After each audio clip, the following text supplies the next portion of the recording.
সেহেরিতে এমনভাবে খাবেন না যে মনে হয় এটা আপনার জীবনের শেষ খাওয়া।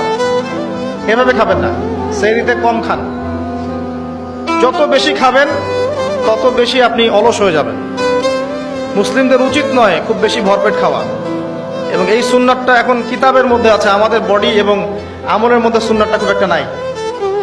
যত বড় আশেকে রসুল দেখবেন তত বড় ভরি, এটাই বাস্তবতা। আমরা ভোগবিলাসী হয়ে গেছে আর কি।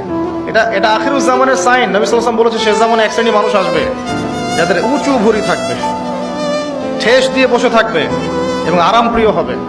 হাদিসের পাতায় পাতায় এগুলো আছে। ইফতারেও কম খাবেন, ইফতারে সারাদিন রোজা রেখে বেশি খাবেন না। খেতে হলেই পেটের এক ভাগ খান, এক ভাগ ফাঁকা রাখেন, আপনি ইবাদত করে স্বাচ্ছন্দ্য বোধ করবেন। ইফতারে বেশি খেলে তারাবির নামাজ পড়তে পারবেন না।